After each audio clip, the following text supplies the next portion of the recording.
December 22, 1944, 11:30 in the morning. The Belgian crossroads town of Bastogne sits frozen under a grey winter sky, completely surrounded by German armoured divisions. Temperatures hover near zero. Snow blankets the pine forests in every direction. For 6 days, the garrison has been fighting without rest, without adequate supplies, and now without hope of escape. 4 German soldiers approach American lines south of the town near the village of Marvy, waving white flags. They are blindfolded and brought to the command post of Company F, 327th Glider Infantry Regiment. They carry a typewritten message in both German and English, demanding the unconditional surrender of the encircled American forces. The ultimatum warns that the defenders face annihilation by artillery if they refuse. It gives them 2 hours to respond.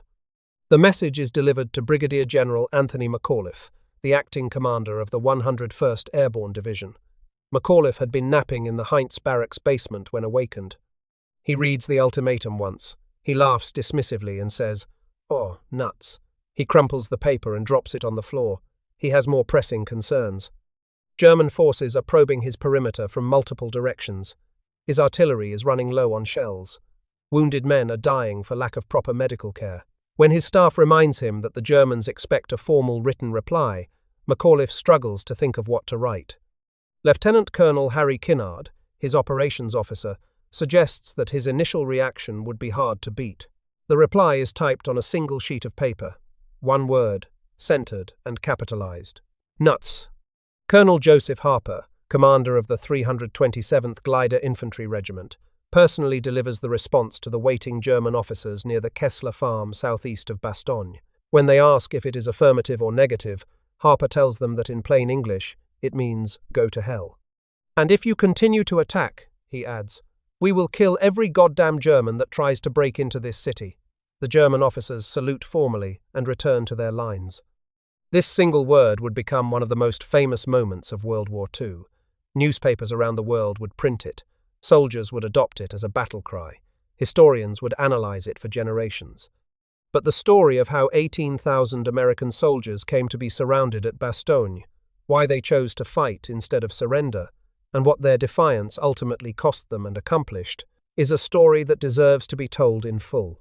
The Battle of the Bulge began 6 days earlier, on December 16, 1944, at 5:30 in the morning. Across an 80-mile front stretching from Monschau in the north to Echternach in the south, 1,600 German artillery pieces opened fire simultaneously.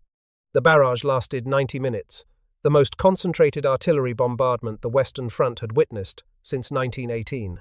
When it lifted, 3 German armies, comprising roughly 250,000 troops, supported by nearly 1,400 tanks and assault guns, surged forward into the weakest sector of the Allied line. This was Operation Watch on the Rhine, Adolf Hitler's last desperate gamble in the West. The Führer had conceived it personally, overriding the objections of his generals who considered it logistically impossible. The plan was breathtaking in its ambition and terrifying in its consequences if it succeeded. German forces would punch through the thinly held American positions in the Ardennes, cross the Meuse River, race across Belgium to seize the vital port of Antwerp, and split the British and American armies in 2. Hitler believed this would force the Western Allies to negotiate a separate peace, allowing Germany to focus all remaining strength against the Soviets in the East. Some of his generals hoped it might buy time. Hitler believed it would change the outcome of the war. The Ardennes was chosen deliberately for the offensive. Dense forests of pine and spruce covered steep, winding terrain. Narrow roads twisted through river valleys.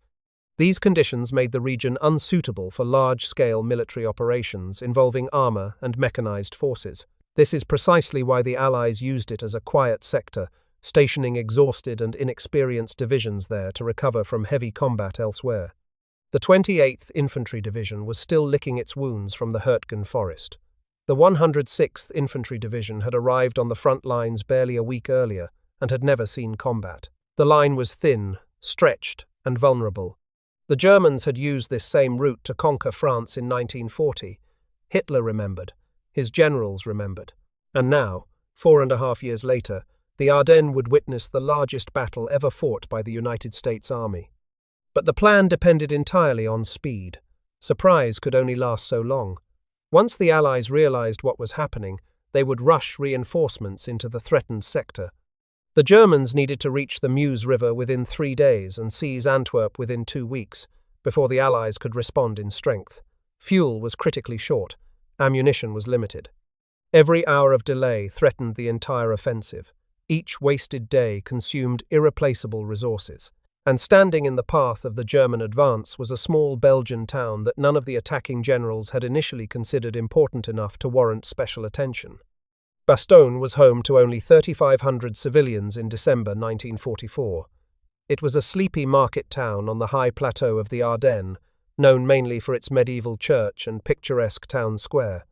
But 7 major highways and several secondary roads converged on this crossroads, making it the primary transportation hub in the entire Ardennes region.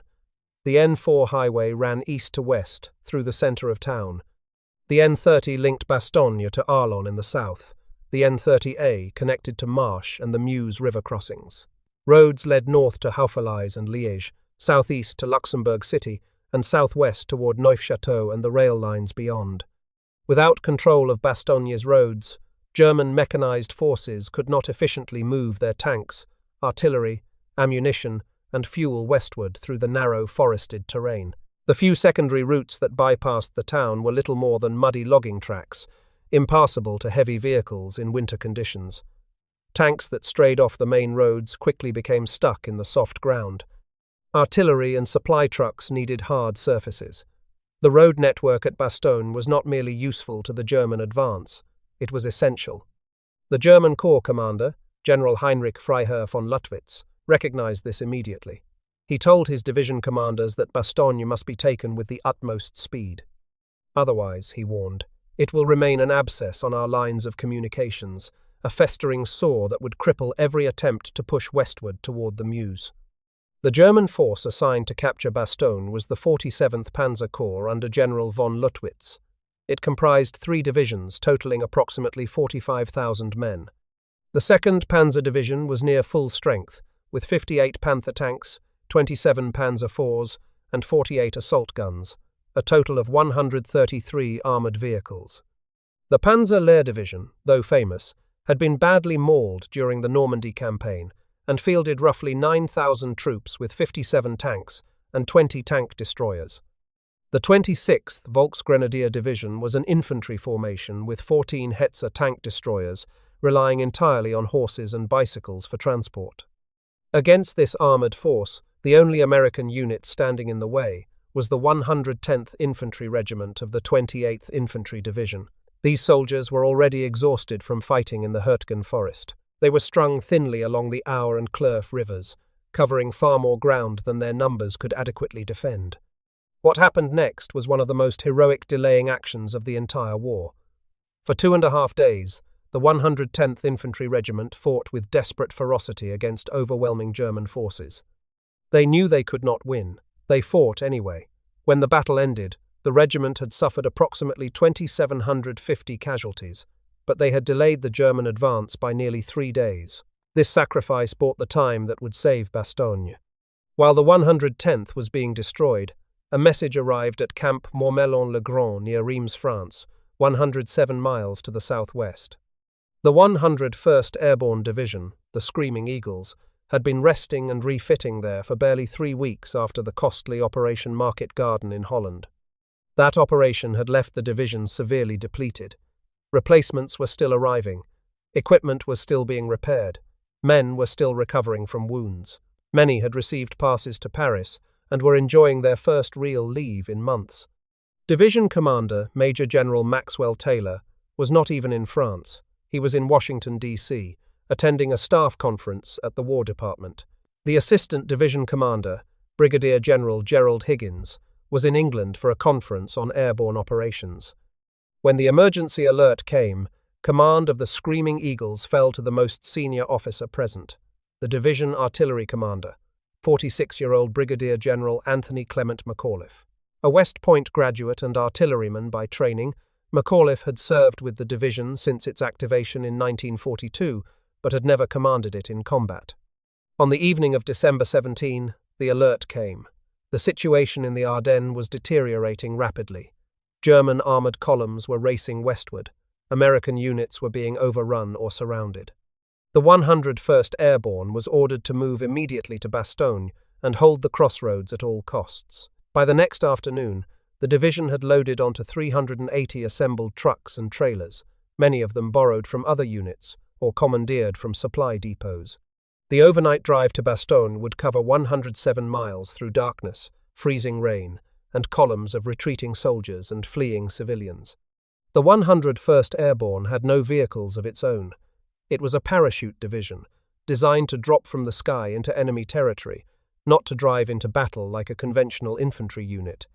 Its soldiers were trained for vertical envelopment, not road marches. They travelled light by design, and now they were being rushed into the path of 3 German divisions. The troops travelled in open-air vehicles through drizzle and sleet, packed 30 men to a truck with no room to move. Many lacked winter gear. The division had been issued only summer uniforms for Market Garden and had never received its winter clothing allocation. Boots, overcoats, gloves, and snow camouflage were in desperately short supply. Weapons and ammunition were whatever men could carry or scrounge. If you got a rifle, you were lucky, one veteran remembered. If you got an entrenching tool, you were fabulously lucky. As the convoy passed columns of defeated American soldiers streaming westward, men leaned out and scrounged weapons, ammunition, and warm clothing from anyone willing to give them up. The mood was grim but determined. Many soldiers had no idea where they were going or what they would face when they arrived. Some thought they were headed for a rest area. Others suspected the worst. The only certainty was that the division was being committed to battle without adequate preparation, supply, or reconnaissance. Whatever awaited them at Bastogne, they would have to improvise. Shortly after midnight on December 19, the first elements of the 101st Airborne rolled into the assembly area 4 miles west of Bastogne.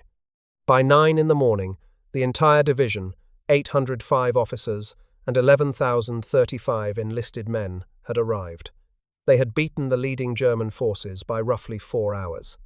But they were not the first Americans in Bastogne. Combat Command B of the 10th Armored Division under Colonel William Roberts had arrived the previous evening. Roberts immediately split his force into 3 task forces and sent them east to block the approaching Germans. This decision proved critical. The most dramatic early engagement erupted at Noville, a small village perched on high ground 5 miles north of Bastogne on the main highway to Hemroulle. Whoever controlled Noville controlled the northern approach to the crossroads. The Germans needed it. The Americans could not afford to lose it. Team de Sabri, consisting of 15 M4 Sherman tanks, a platoon of M10 tank destroyers, an armoured infantry company, and supporting elements under 26-year-old Major William Robertson de Sabri, arrived at Noville at 11 in the evening on December 18. The young armour officer was exhausted. His men were exhausted. They had been fighting and moving for 2 days straight. Now Colonel Roberts was ordering them to hold a village they had never seen, in terrain they did not know, against an enemy force of unknown strength approaching in darkness and fog. Colonel Roberts gave de Sabri frank instructions that would prove prophetic. By tomorrow morning, Roberts told him, you will probably be nervous. By tomorrow night you will probably want to pull out. When you begin thinking like that, remember that I told you not to pull out. At 4 in the morning on December 19, the advance guard of the entire 2nd Panzer Division hit Noville. The first attack came from the northeast in dense fog. German infantry infiltrated the village while tanks probed the perimeter. The Americans beat back this initial assault, destroying several German vehicles in the grey dawn light. But as morning progressed, the situation became clear, and it was terrifying. When the fog briefly lifted around 9 in the morning, Major de Sabri climbed to an upper floor of the village schoolhouse to survey the battlefield. What he saw made his blood run cold. German tanks were visible on the high ground to the north, east and west. He was facing not a battalion, not even a regiment, but the main body of an entire armoured division on the surrounding ridgelines. His 15 Shermans were confronting 133 German armoured vehicles.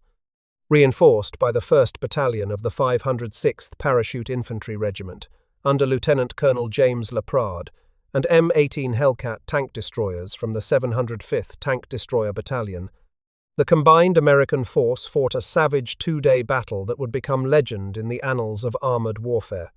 The M18 Hellcats proved devastatingly effective. Their 76mm guns could penetrate German armor at ranges where the enemy's weapons could not reply effectively. Tank destroyer crews played a deadly game of cat and mouse, firing from concealed positions, relocating before the Germans could respond, firing again. They destroyed at least 30 German tanks and inflicted between 500 and 1,000 casualties. The cost was terrible. A German shell tore into the command post, killing Lieutenant Colonel James Laprade and severely wounding Major Desaubry. When General McAuliffe authorized withdrawal on December 20, the survivors had to fight through the village of Foy, which had already been captured by a separate German force.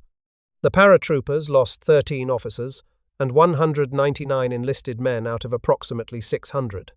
Team Desaubry lost roughly half its strength and 11 of 15 tanks. The 2 days lost at Noville proved fatal to the German timetable. The 2nd Panzer Division was forced to bypass Bastogne entirely and continue its race toward the Meuse River without securing the vital crossroads. By December 20, the 101st Airborne had established an all-around defensive perimeter roughly 5 miles across. It was an irregular oval encompassing Bastogne and the surrounding villages. The 502nd Parachute Infantry Regiment held the northwest sector from Champs to Recogne. The 506th Parachute Infantry Regiment blocked the northern approaches from Noville and Foy. The 501st Parachute Infantry Regiment defended the eastern approaches through Bizery and Nef. The 327th Glider Infantry Regiment covered the south and west, the longest and thinnest sector of the perimeter. Supporting the infantry were 7 artillery battalions, including the 463rd Parachute Field Artillery Battalion, whose commander had essentially volunteered his unit to join the defense. The 705th Tank Destroyer Battalion contributed 36 M18 Hellcats distributed around the perimeter. The surviving tanks from Combat Command B were consolidated into a mobile reserve of approximately 40 Shermans. On December 20, General von Manteuffel ordered the 2nd Panzer Division and the main body of Panzer Lehr to bypass Bastogne and race toward the Meuse River, leaving only a reinforced regiment to assist the 26th Volksgrenadier Division in reducing the American pocket. By noon on December 21, all 7 highways into Bastogne were cut. The garrison was completely surrounded. The medical situation had already become desperate.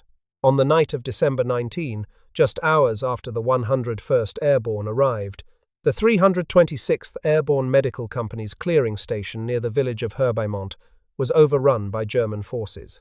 18 medical officers and 125 enlisted men were captured, along with virtually all medical equipment and supplies. Only 2 medical officers, 2 dental officers, 4 medical administrative officers, and 113 enlisted men remained to handle all division casualties. The medical crisis would haunt the defenders throughout the siege. The weather made everything worse. The Ardennes winter of 1944 to 1945 was the coldest and snowiest the region had experienced in decades. Old-timers in the local villages said they had never seen anything like it.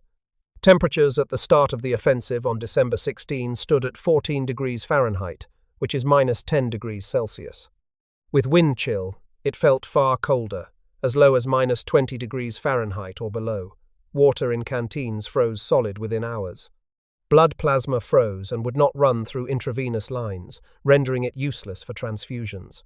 The ground was frozen so hard that standard entrenching tools could not penetrate it. Soldiers trying to dig foxholes resorted to grenades and explosives to break the frozen earth. Snow began falling heavily on December 22 and continued intermittently for days. By Christmas, accumulation reached approximately 8 inches across the battlefield. The white landscape made camouflage difficult. American soldiers in olive drab stood out starkly against the snow. Some wrapped themselves in white sheets taken from Belgian homes. Others simply froze in their inadequate clothing and prayed for relief that seemed never to come. The artillery fire made conditions even more dangerous. When German shells struck the tall pine trees that dotted the Ardennes forests, the explosions created lethal secondary effects. Instead of burying themselves in soft earth before detonating, shells would strike tree trunks or branches 40 or 50 feet above the ground and explode in the air. This sent razor-sharp wooden splinters raining down on soldiers huddled in shallow foxholes that provided no overhead cover. These tree bursts killed and maimed men who thought they were safely dug in. The only protection was to cover foxholes with logs and earth, but the frozen ground made proper fortification nearly impossible. Men died in their positions, killed by wood fragments that struck with the velocity of bullets. Across the broader Battle of the Bulge, approximately 17,000 American soldiers would be hospitalized from cold weather injuries alone. Frostbite claimed fingers, toes, and feet. Trench foot, caused by prolonged exposure to cold and wet conditions, turned legs black and gangrenous. Some men had to have limbs amputated. Others would suffer circulation problems for the rest of their lives. One 19-year-old soldier from the Yucatan Peninsula in Mexico, who had never seen snow before in his life, later recalled being terrified by the thought of freezing to death. He had grown up in tropical heat. He had never experienced snow on the ground, much less standing and sleeping on frozen earth for days at a time in inadequate clothing. The cold, he said, was worse than the enemy. Another veteran described fighting in well below freezing temperatures with no gloves for their hands and their feet wrapped in gunny sacks because proper boots were unavailable. Trench foot became epidemic throughout the division. By December 22, supplies were running critically low throughout the perimeter. Artillery ammunition was restricted to 10 rounds per gun per day, a pittance compared to normal expenditure rates in active combat. The 463rd Parachute Field Artillery Battalion reported being down to just 9 rounds of high-explosive ammunition per gun. Cannoneers began oiling their rifles and carbines and practicing with small arms, preparing for the possibility that they would be overrun and forced to fight as infantry in a last stand around their guns. Only 1 day's supply of rations remained in division stores. Gasoline was down to a half-day's supply. Medical supplies were nearly exhausted. Morphine was rationed for only the most severe cases. Bandages were being reused. General McAuliffe ordered his staff to prepare for the worst. All personal baggage and administrative records were piled and readied for burning to prevent capture if the perimeter collapsed. Officers destroyed classified documents and intelligence materials. Maps showing defensive positions were kept only in memory. Every man understood that surrender was not being considered, which meant the alternative might be annihilation.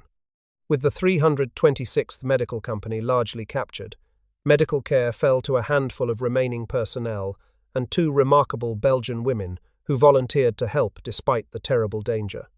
Captain John T. Pryor, who went by Jack, was a 28-year-old battalion surgeon with Combat Command B of the 10th Armored Division trapped inside the perimeter. He ran an improvised aid station in a 3-story private home in the western part of Bastogne. He treated approximately 600 patients over the course of the siege with almost nothing in the way of proper supplies. He had only a few bags of sulfur powder to prevent infection and a handful of morphine syrettes to ease pain. He performed amputations with an army knife using cognac for anesthesia because surgical anesthetics were unavailable. He shaved with champagne because clean water was too scarce and too precious to waste on personal hygiene. Captain Pryor recruited 2 local women to assist him in the overwhelming task of caring for the wounded. Augusta Marie. Josephine Chiwi was a Belgian-Congolese woman who had been born on June 6, 1921, exactly 23 years to the day before the Allied invasion of Normandy. She was the daughter of a Belgian colonial veterinarian and a Congolese mother, raised in the Belgian Congo before moving to Belgium for nursing training. When the fighting came to Bastogne, she could have fled with the other civilians. Instead, she stayed to help. Chiwi dressed wounds fearlessly despite having no protection from the constant artillery fire and no training in military medicine. She accompanied Captain Pryor onto the frozen battlefield under fire to rescue casualties, dragging wounded men back to the aid station on improvised stretchers. She wore an American uniform that would have meant execution if the Germans captured her as a suspected spy or partisan. She worked without rest for days at a time, sleeping only when she collapsed from exhaustion. Renée Lemaire was a young Belgian woman from Bastogne, engaged to be married to a local man. She had trained as a nurse before the war and volunteered immediately when the American wounded began arriving faster than the remaining medics could handle. She circulated among litter patients, sponging fevered foreheads with wet cloths, distributing medications, offering words of comfort to young men dying far from home. When supply parachutes began dropping from American aircraft, She would run outside between explosions, hoping to find silk from the parachutes that she might save for her wedding dress. It was against this backdrop of freezing cold, dwindling supplies, and impossible odds that the German surrender demand arrived on December 22. General McAuliffe's one-word reply instantly galvanized the defenders. The news spread through the perimeter within hours. Men who had been questioning whether they could hold out suddenly found new determination. Nuts became their battle cry. On the morning of December 23, a meteorological miracle occurred. A shift in weather systems pushed the heavy overcast aside, revealing clear blue skies for the first time since the German offensive began a week earlier. The solid blanket of clouds that had grounded Allied aircraft and given the Germans freedom from air attack suddenly vanished. The sun shone brilliantly on the snow-covered landscape, and for the first time, the defenders of Bastogne could see their salvation approaching through the cold, clear air. At 6:45 in the morning, two C-47 Skytrain transport aircraft carrying Pathfinder teams took off from Chalgrove Airfield in England. German 88mm anti-aircraft fire punched holes through their fuselage as they approached Bastogne, but neither aircraft was brought down.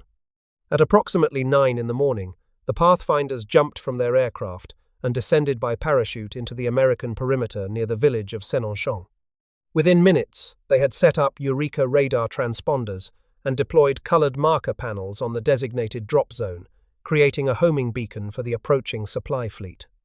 The first serial of 241 C-47 transport aircraft appeared over the perimeter at 11:50 in the morning. Flying in tight formations of 9 aircraft each, the transports dropped their cargo bundles from an altitude of approximately 1,000 feet. In little over 4 hours, 144 tons of desperately needed supplies in 1,446 individual bundles descended under color-coded parachutes. Red parachutes carried ammunition. Yellow carried medical supplies. Blue carried rations. Orange carried gasoline and equipment. The bundles crashed down onto the frozen fields and were immediately gathered by recovery teams who braved German artillery fire to bring them in. The ammunition the defenders needed so desperately was finally arriving. Artillery batteries that had been rationing their shells suddenly had stocks to fight with. Machine gun crews received belts of fresh ammunition. Mortar teams could fire without counting every round. The transformation in combat capability was immediate and dramatic. Several C-47 transport aircraft were lost to German anti-aircraft fire that first day, their crews killed or captured. But the mission continued. The supplies kept coming. Meanwhile, 82 P-47 Thunderbolt fighters from the 362nd and 377th Fighter Groups swept the battlefield, hammering German positions around the perimeter with bombs, rockets, and machine gun fire. For soldiers who had fought for a week under constant pressure with no air support, the sight of American aircraft attacking the enemy was indescribably heartening. Men cheered and waved from their foxholes as the fighters roared overhead. Over the following days through December 27, a total of 911 aircraft parachuted supplies into Bastogne, while 61 aircraft towed gliders carrying additional equipment, medical teams, and reinforcements. December 26 alone saw 320 tons delivered. But clear skies brought danger as well as salvation. On the evening of December 24, Christmas Eve, Luftwaffe bombers struck Bastogne in force. The town had no anti-aircraft defenses. All available weapons had been sent to the perimeter. The bombing killed at least 21 people in one aid station and set dozens of buildings ablaze. It was during this raid that the nurse Renée Lemaire was killed. A bomb scored a direct hit on Captain Pryor's aid station, killing her and approximately 30 wounded soldiers. Augusta Chiwi was blown through a wall by the blast but survived. She immediately resumed treating the wounded. She would continue working without rest until the siege was lifted. That same Christmas Eve, General McAuliffe distributed a message to the troops. It read in part, "What's merry about all this, you ask? We're fighting, it's cold, and we aren't home. All true. But what has the proud Eagle Division accomplished with its worthy comrades? Just this. We have stopped cold everything that has been thrown at us, from the north, east, south, and west. We continue to hold Bastogne. By holding Bastogne, we assure the success of the Allied armies." Men of the 502nd Parachute Infantry Regiment prayed in a 10th-century chapel at the Rolle Château. General McAuliffe joined an artillery battalion for midnight mass on the snowy outskirts of town. Even German prisoners of war sang Silent Night and O Tannenbaum. But Christmas Day brought the most dangerous assault of the entire siege. In the pre-dawn darkness, the 26th Volksgrenadier Division had been reinforced by a regiment from the 15th Panzer Grenadier Division under Colonel Wolfgang Maucker. At approximately 3 in the morning, German artillery and mortars opened fire on the northwest perimeter. By 5:30, German grenadiers in white snowsuits were attacking the village of Champs against Company A of the 502nd Parachute Infantry Regiment. The main blow fell on the western perimeter. 18 Mark, 4 tanks carrying a battalion of Panzer Grenadiers smashed through the lines of the 327th Glider Infantry Regiment's 3rd Battalion and advanced toward the battalion command post at the village of Hemroulle, barely 1,000 yards from the edge of Bastogne itself. Lieutenant Colonel Ray Allen shouted over the telephone to Colonel Harper that tanks were appearing at his command post, firing point-blank at 150 yards range. Then the German force made a fatal error. It split. Roughly half the tanks turned north toward the 502nd Parachute Infantry Regiment headquarters at Chateau Rolly, where Lieutenant Colonel Steve Chapuis rallied clerks, cooks, and chaplains for a last stand. M18 Hellcat tank destroyers from the 705th Tank Destroyer Battalion and paratroopers armed with bazookas destroyed 5 Panzers. The remaining tanks continued east toward Hemroulle, where they halted for over an hour, just 100 yards from the howitzers of the 463rd Parachute Field Artillery Battalion. Apparently, the German tank commanders mistook Hemroulle for Bastogne itself. When the artillerymen realized what was happening, they depressed their howitzers and opened fire at point-blank range. The results were devastating. Combined with tank destroyers and bazooka teams from the 327th Glider Infantry Regiment, all 18 German tanks were destroyed. 92 German soldiers were captured. The 327th held its original positions. Colonel Heinz Kokott, commander of the 26th Volksgrenadier Division, learned of the disaster and called off the attack. He reported that to continue the attacks on Bastogne with his now decimated division would be irresponsible and unfeasible. The Christmas Day assault was the last major German offensive against the perimeter during the siege itself. Even as Bastogne was being surrounded, Lieutenant General George Patton and his Third Army were already preparing for a counterattack. Patton's intelligence officer, Colonel Oskar Koch, had identified the massive German build-up since November. On December 15, the day before the offensive began, Patton ordered his staff to draw up contingency plans for pivoting the Third Army 90 degrees northward into the German flank. 3 separate plans were ready before the crisis even broke. At an emergency conference in Verdun on December 19, Supreme Commander Dwight Eisenhower opened by declaring that the present situation was to be regarded as one of opportunity for the Allies, not disaster. When Eisenhower asked how quickly Patton could attack, Patton stunned the room by answering 3 divisions within 48 hours. Some British officers laughed. They did not realize that the movement was already underway. Patton used the code word playball to launch the operation. The pivot, moving approximately 250,000 men and their equipment roughly 150 miles in brutal winter conditions, remains one of the most remarkable logistics feats in military history. 3rd Corps under Major General John Milliken pushed north with 3 divisions abreast. The 4th Armoured Division led directly toward Bastogne on the left. The 26th Infantry Division advanced in the centre, and the 80th Infantry Division attacked on the right. The 4th Armoured Division, one of Patton's favourites, had marched 150 miles from Lorraine to Belgium in 19 hours. Its advance toward Bastogne was slower than hoped. Stubborn German resistance, particularly from the 5th Parachute Division, forced repeated assaults on fortified villages. The breakthrough came from Combat Command Reserve under Colonel Wendell Blanchard, spearheaded by the 37th Tank Battalion commanded by Lieutenant Colonel Creighton Abrams. Abrams would later become Army Chief of Staff and have the M1 Abrams main battle tank named in his honor. Patton called him the world champion of tank commanders. By December 26, Abrams was down to just 20 operational tanks. From high ground near Cloquimont, 3 miles from Bastogne, he watched C-47 aircraft dropping supplies into the perimeter. Rather than attack the heavily defended village of Cibre, he chose to bypass it and blast directly through the village of Assenois. After 2,340 artillery shells pounded the route, Abrams's column raced forward. First Lieutenant Charles Bulge, commanding the lead M4A3E2 jumbo Sherman tank nicknamed Cobra King, reached the 101st Airborne's outer perimeter at approximately 4:50 in the afternoon on December 26, 1944. He shook hands with 2nd Lieutenant Dwayne Webster of the 326th Airborne Engineer Battalion. 20 minutes later, Lieutenant Colonel Abrams and his operations officer, Captain William Dwight, reported to General McAuliffe inside Bastogne. The siege was broken. The corridor was so narrow that one officer said you could spit across it.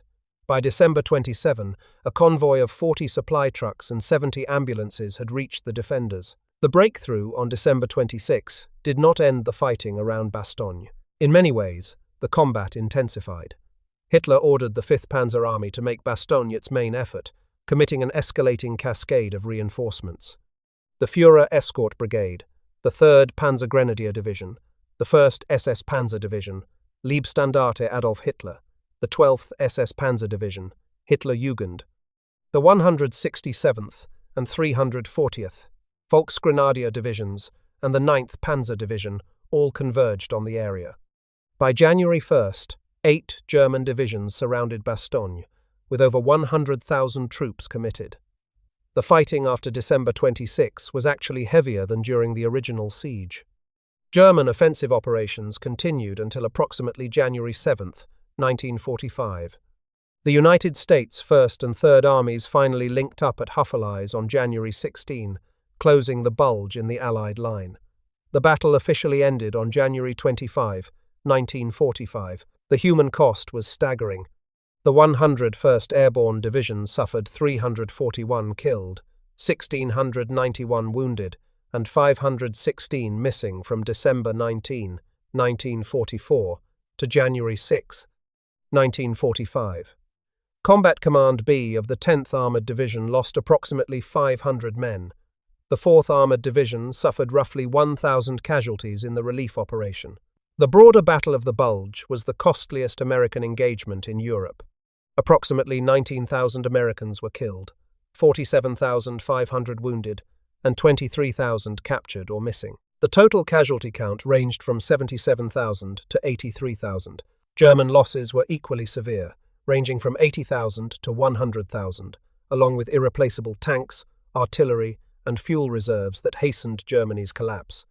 The defense of Bastogne produced numerous heroes whose actions exemplified extraordinary valor. The 705th Tank Destroyer Battalion destroyed approximately 40 German tanks during the siege, while losing only 6 M18 Hellcats, one of the most lopsided records of the entire war. The 463rd Parachute Field Artillery Battalion fired 21,748 rounds from December 19th to January 17th, and played the decisive role in annihilating the Christmas Day assault at point-blank range.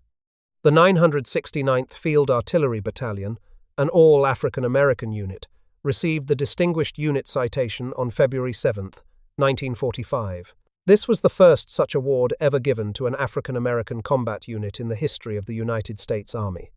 Private James Hendricks of the 4th Armored Division earned the Medal of Honor for his actions near Assenois on December 26. The 19-year-old Arkansas sharecropper's son, who had left school after 3rd grade, single-handedly charged 2 German 88mm guns, forced their crews to surrender, then silenced 2 machine gun positions, and pulled a trapped soldier from a burning half-track. When Patton presented him the medal, Patton told him that he would give his soul for such an honor. General McAuliffe himself later insisted that Combat Command B of the 10th Armored Division never received proper credit for its role in the defense. The 10th Armored was there a day before we were, and had some very hard fighting, he said. I sincerely believe we would never have been able to get into Bastogne if it had not been for the defensive fighting of the 3 elements of the 10th Armored Division. The strategic significance of holding Bastogne cannot be overstated. Had the town fallen before December 19, German supply columns would have had multiple routes westward through the Ardennes. The 2nd Panzer Division reached within 4 miles of the Meuse River by December 24, even without Bastogne's roads. With those roads available, it might well have crossed. Instead, the stubborn American defense forced the Germans to commit division after division to a battle of attrition they could not afford. Every panzer thrown against the Bastogne perimeter was a panzer not racing toward Antwerp. Every day of delay allowed the Allies to rush reinforcements into the region. The entire German offensive lost its momentum against the walls of a frozen Belgian crossroads town, defended by paratroopers who refused to surrender. Winston Churchill called the Battle of the Bulge, undoubtedly the greatest American battle of the war. Today, Bastogne stands as a pilgrimage site for Americans and military historians from around the world. The Madison Memorial, a star-shaped monument 39 feet tall on Madison Hill overlooking the town, was inaugurated on July 16, 1950, with General McAuliffe present before 10,000 spectators. Its crypt contains 3 altars, Catholic, Protestant, and Jewish, decorated with mosaics by the artist Fernand Léger.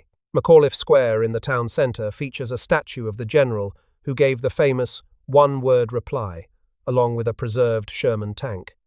The Bastogne War Rooms, opened in 2024, contain the actual cellar where the Nuts reply was composed, complete with a holographic reenactment of the historic moment. The word Nuts appears on signs, products, and monuments throughout the town. The 101st Airborne Division earned the nickname the Battered Bastards of Bastogne and became the first entire United States division awarded the Presidential Unit Citation in World War II. The citation's streamer bears a single word embroidered upon it, Bastogne. Augusta Chiwi, the Belgian Congolese nurse who survived being blown through a wall and continued treating American wounded, lived until 2015. She was finally recognized for her heroism with the Civilian Award for Humanitarian Service from the United States Army and was made a Knight of the Order of the Crown of Belgium. For decades after the war, she had told no one of her service, fearing discrimination. The M1 Abrams tank, the main battle tank of the United States Army, bears the name of Lieutenant Colonel Creighton Abrams, the officer who led the armored column that broke the siege. The Cobra King, the specific Sherman tank that first reached American lines on December 26, is preserved at the National Museum of the United States Army at Fort Belvoir, Virginia. The defense of Bastogne offers lessons that extend far beyond military history. It demonstrates that determination can overcome overwhelming material disadvantage. The Americans at Bastogne were outgunned, outmanned, freezing, hungry, low on ammunition, and completely surrounded. By every rational calculation, they should have surrendered. They chose to fight instead, and their refusal to accept defeat transformed the battle. It also demonstrates the critical importance of logistics and terrain. Bastogne mattered not because of what it was, a small market town, but because of what it controlled, 7 roads without which modern armoured warfare could not function. The Germans understood this. The Americans understood this. The entire battle was fought over road junctions and supply routes as much as over ideology or territory. Perhaps most importantly, Bastogne shows what ordinary people can accomplish when they refuse to quit. The men who held that frozen perimeter were not supermen. They were young Americans from farms and cities and small towns, many of them barely out of high school. They were scared. They were cold. They watched their friends die. And when given the chance to surrender honorably, they answered with a single word that still echoes through history. Nuts. The siege lasted 8 days. The broader battle continued for weeks afterward. Nearly 20,000 Americans died in the Ardennes that winter. But because 18,000 soldiers chose to stand and fight at a crossroads town called Bastogne, Hitler's last gamble failed. The war in Europe would be over in less than 5 months. The frozen forest of the Ardennes became the graveyard of Nazi Germany's final strategic reserve. Every December, the people of Bastogne gather to commemorate the battle. American veterans and their descendants return to walk the ground where so many young men fought and died. Belgian children place candles on the graves of soldiers who fell liberating their country. The partnership between Americans and Belgians, forged in the shared suffering of that desperate winter, endures to this day. General McAuliffe lived until 1975. He rarely spoke publicly about his famous reply. When asked about it, he would deflect credit to the men who actually held the line. The word nuts, he once said, was just the first thing that came to mind. What mattered was that the troops believed we could hold, and we did.